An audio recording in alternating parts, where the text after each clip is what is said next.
नारद जी से कह रहे हैं कि आपके मन को शांति नहीं मिल रही है, तो आप प्रभु के कोई ऐसे पुराण का गान करो जिससे आपके मन में शांति हो, आपके जीवन में शांति हो।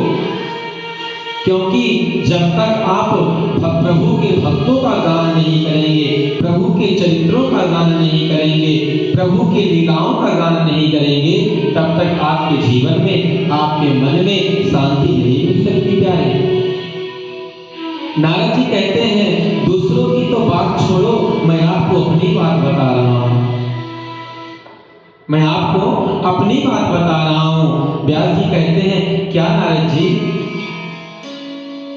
नारद जी कह रहे हैं, व्यास जी, मैं पिछले जन्म में एक दासी का पुत्र था, मेरा नाम था रामदास। मैं एक दासी का पुत्र था, मेरा नाम रामदास था। बचपन में ही मेरे पिता का देहावसान हो गया।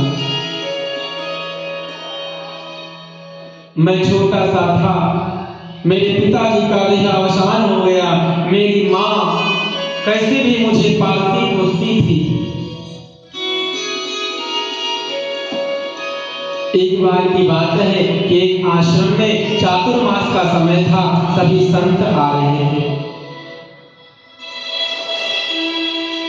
सभी संत वहां पर आ रहे थे, तो मेरी माँ चातुर्मास में संतों की सेवा करने के लिए उस आश्रम में गई और माता जी के साथ में मैं भी आश्रम में गया।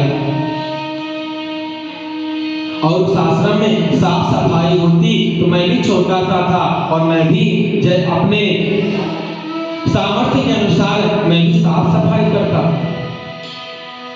चातुर्मास का समय आया, सभी संत आए हैं और मेरी माँ संतों के पांव को दबाती, तो अपनी माँ की देखा सीखी मैं भी संतों के चरण को दबाता।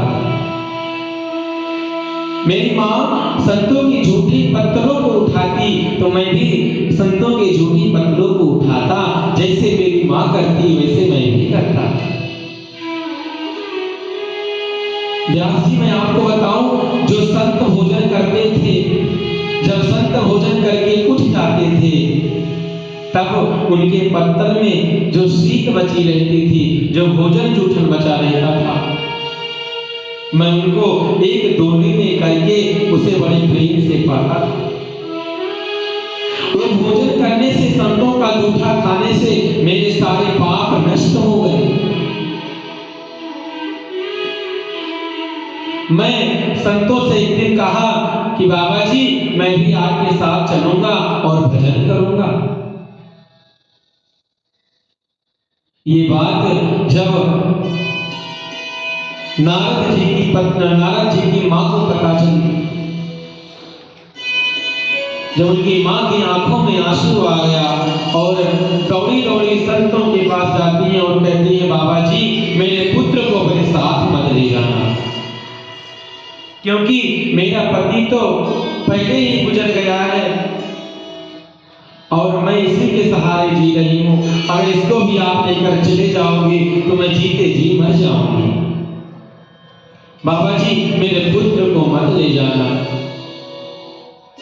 संत भगवान बोले, बेटी, मैं आपके पुत्र को नहीं ले जाऊंगा, आप चिंता मत करो।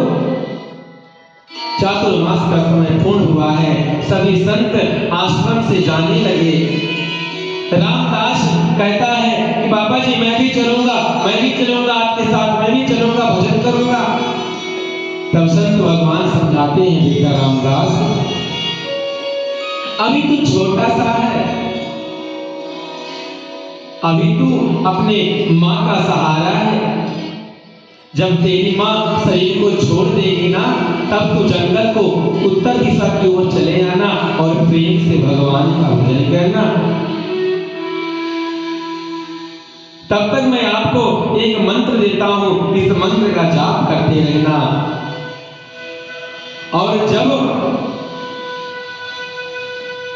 तेरी माँ शरीर को छोड़ दे, तब उत्तर दिशा की ओर एक वन है, उसी वन में आकर के भजन करना।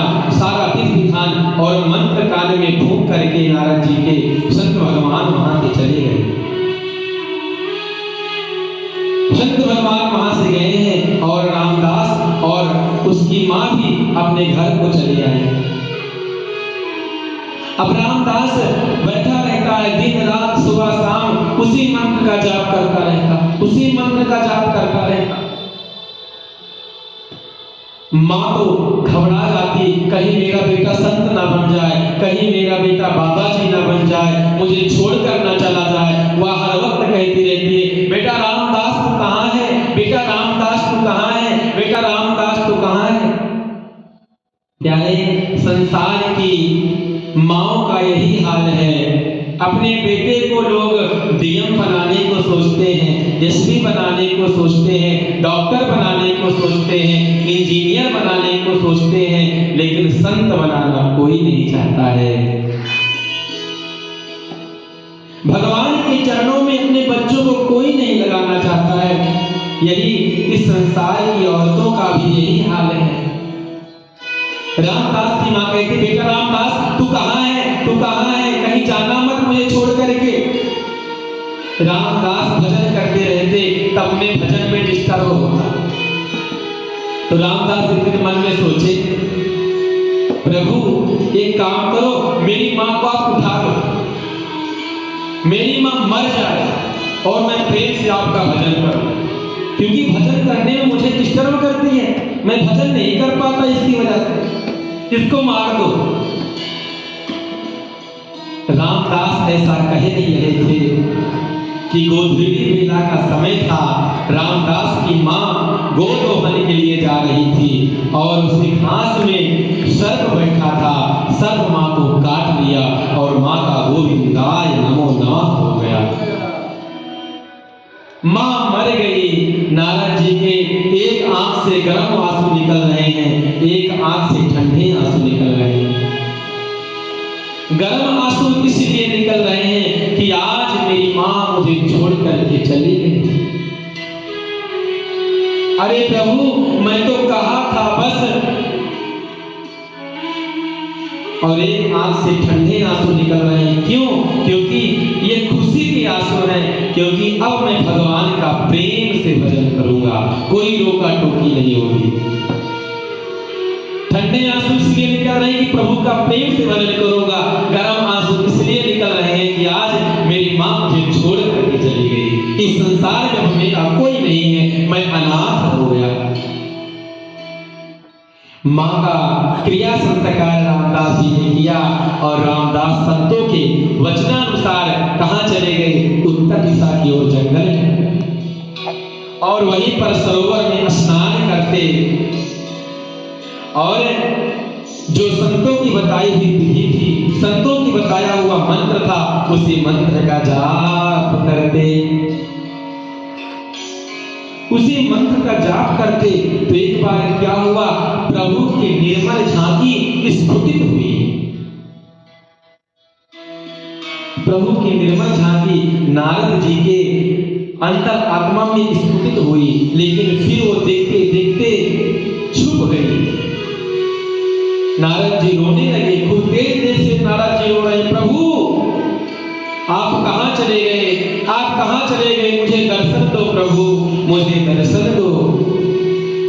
कि अधरामृत पान करा करके फिर हाय वियोग दिखाए हो क्यों, बस एक ही बार हंसा करके सदैव बार बार रुलाए हो क्यों। कि प्रभु एक बार अपनी झांकी का दर्शन करा के आप अंतर ध्यान क्यों हो गए।